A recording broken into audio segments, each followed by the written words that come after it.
This is Talk Business and Politics with Roby Brock.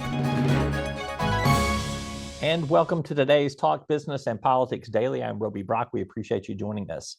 It is Monday, January 23rd, the 11th official day of the 94th General Assembly. And quite frankly, on Mondays, not a lot happens at the Arkansas State Capitol. The Joint Retirement Committees do start meeting regularly because they'll have some bills to process with some big fiscal impacts. And the Senate and House chambers typically get moving on some of the legislation in their pipeline, but there's not a lot in there just yet. So today was mostly a ceremonial day, just some small actions.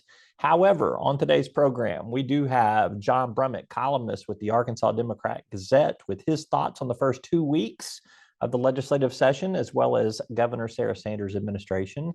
And we'll replay a portion of some very newsworthy commentary from our interview yesterday on Capitol View and Talk Business and Politics with Attorney General Tim Griffin. Stay tuned for more.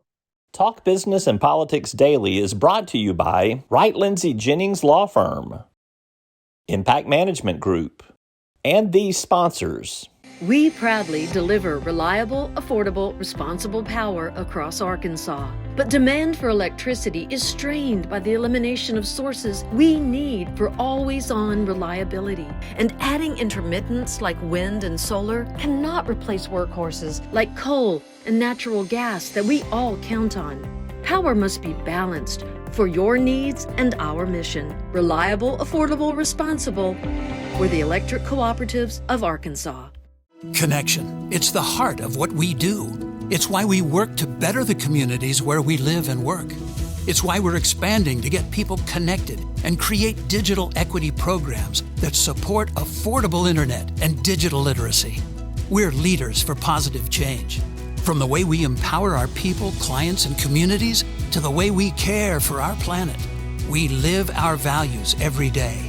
We're Cox Communications, and we're pleased to connect with you. Together we can create an Arkansas that places children and families at the very top of the agenda.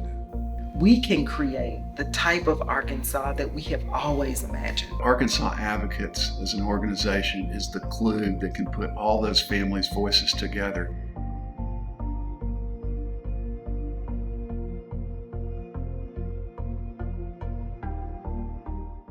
Joining me now, John Brummett, columnist with the Arkansas Democrat-Gazette, here to evaluate week 2 of the Arkansas legislative session and week 2 of the Governor Sarah Sanders administration. And I guess we're going to take week 2 of the Kevin McCarthy House speakership too. You want to roll all of that into one big conversation today? Well, you're in charge, and you just direct me where you have me go. I'm going to wind you up and I'm going to steer you towards the Arkansas legislature this week. I think it may have been a candidate for photo of the year to have Senator Gary Stubblefield sitting next to a drag queen in the debate over a bill that has very little relevance of anything going on in Arkansas, which I have gotten multiple Republican candidates to tell me, or elected officials to tell me, yeah, we really don't have a problem here in Arkansas. We're just trying to stop this before it becomes a problem. So we're in the midst of the culture wars, John. Explain this to everybody. Well, first of all, there's this factor. Arkansas legislative sessions are notoriously slow to start, and then they're unfortunately slow to end. But in the beginning, when the complex legislation is still being written and people are still dealing with the detail, there's a vacuum, and that vacuum has always been filled by the culture war bills, meaning the competing ways of life and the fear of other ways of life that bother some people. And I've been dealing with this a long time. But there was a bill in 1980 to stop the record companies from letting the rock and roll musicians put satanic messages in their phonographs if you turned them the other way. No, I'm not kidding. It's called backward. No, but they had to deal with it. But in that same session, or the one before, Teaching Genesis in the schools passed, and the governor, then Republican governor, Frank White, signed it, and it became a Scopes 2 or a Scopes 3, and of course got declared unconstitutional. This happens in cultures where the mainstream fears change, which Arkansas, love it as I do, is such a place. So that's what's happening right now. And you're right. We are legislating against the mainstream culture through its elected representatives, is legislating against fears of things that have been heard about elsewhere that might come here. There's no problem with drag shows causing our children to dress differently. There's not. There is no critical race theory being taught in the public schools. What else we got? What was it? We don't have, we never had any sanctuary cities, but we've outlawed them. Never had sanctuary cities. So I don't know of any actual issue with the different genders going into each other's bathrooms in our schools, but I know there's great fear of it. So, and I don't know of any teachers who are indoctrinating our children in anything. I just haven't. And when you say that, as you just said, to the Republicans passing these things overwhelmingly or getting ready to, they say, well, no, but we're trying to head off what's coming. It's the fear of the they out there in the sin hubs, meaning the big cities and the liberal colleges, that all this is coming and we've got to head it off. It's unnecessary. It is big government activism to stop things that aren't actually happening. We've even got a bill to say that a private investment firm can't get any state money if it eschews or boycotts investments in like Arkansas friendly industries like the gun industry. These by conservative people who in recent years would have preached free market rules, and now they're trying to tell the investment banker what he can do or what the firm can do. It's a whole, see, in the 80s when this was happening, it was considered marginal or peripheral. Now it is mainstream Republican thinking that the culture war is to be fought. And there is no culture war. There's simply a mainstream culture assault through politics on differences, on the different and the few in marginalized cultures. And that's, we've got a governor who is an operative in this new Republican Party. So it's Katie bar the door on these things. In the past, they maybe get filed, people got talked out of filing them. Now they get filed, and they're most likely all to breeze to law.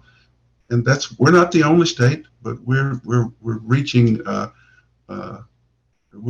very fast toward the top of the rankings in states with culture war fixations. What's the end result of it? If you pass a bunch of laws that don't stop or solve a problem because it doesn't exist, what eventually happens? It's just a power move to keep the base ginned up, riled up, to give them red meat and let them know you're fighting for them when you're really just kind of throwing up a false pretense there. What's the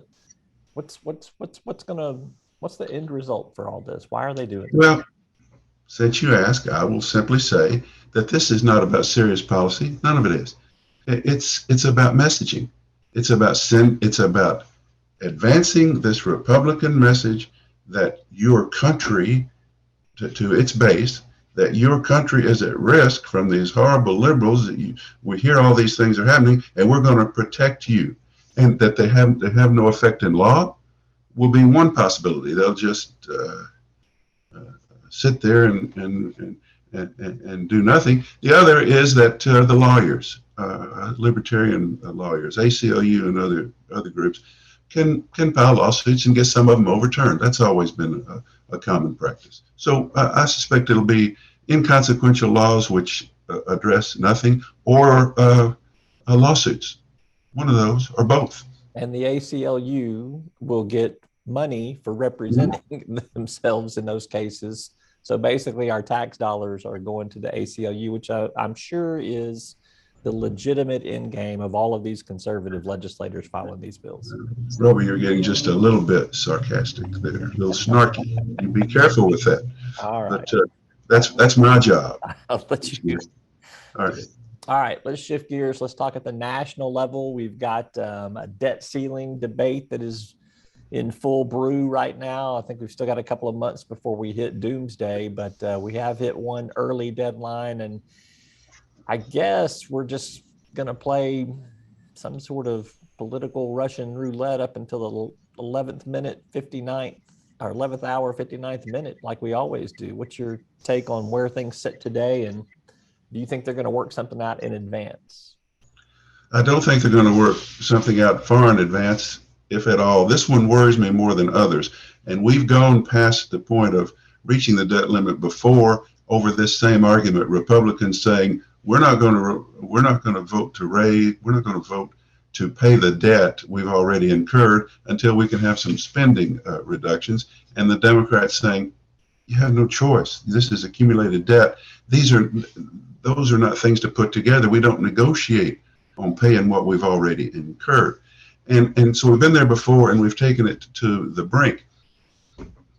And surely that's what it'll all get worked out after everybody postures.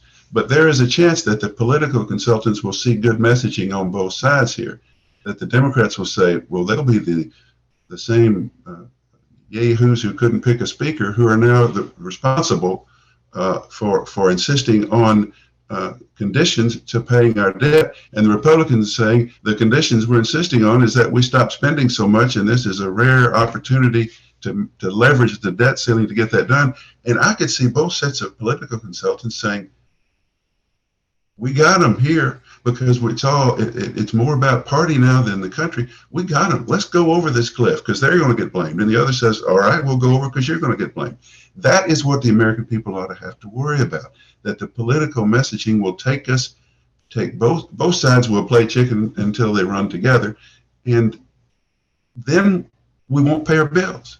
And then we will be in default. And then there will be possibly calamitous effect for the national and global economy in terms of our investments, in terms of our 401ks, in terms of our economic performance. And it will all have been Joe Biden's fault. Some will say it's all Joe Biden's fault. The other will say it's all Kevin McCarthy and those right-wingers' fault. And the problem is there may be enough people in the bases to accept that those views persist as we go over the edge.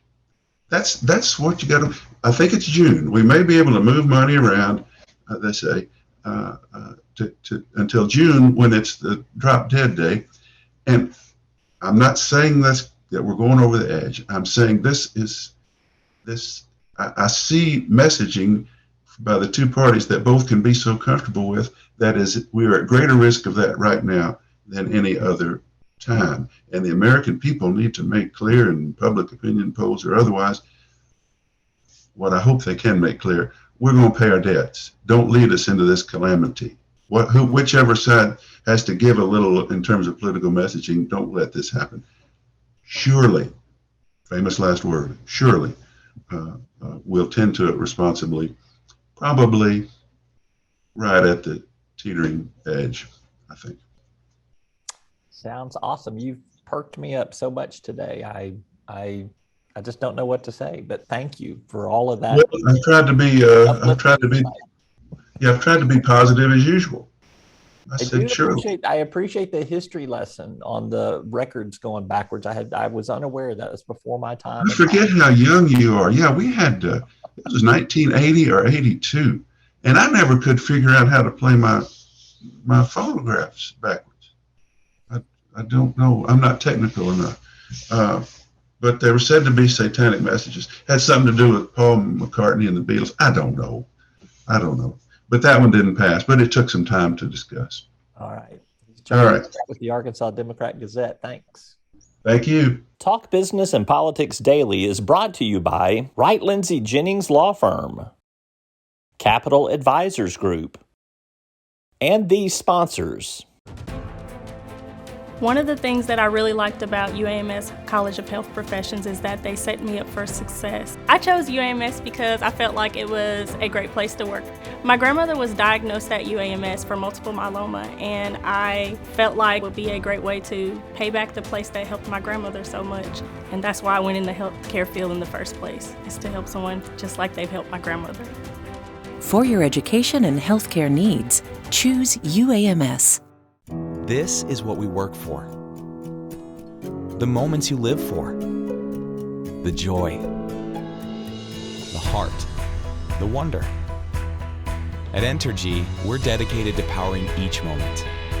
Today and for future generations. So we're leading the way with a cleaner, more reliable power grid to power every day. Because these moments matter. We power life. Entergy.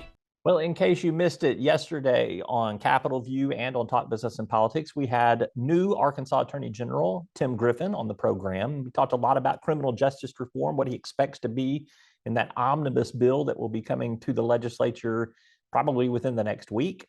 One of the biggest things that he said in the show is not that Arkansas needs 1,000 new prison beds, which has been previously discussed, or even 3,000 new prison beds, which Senate President Bart Hester has thrown out there as an observation.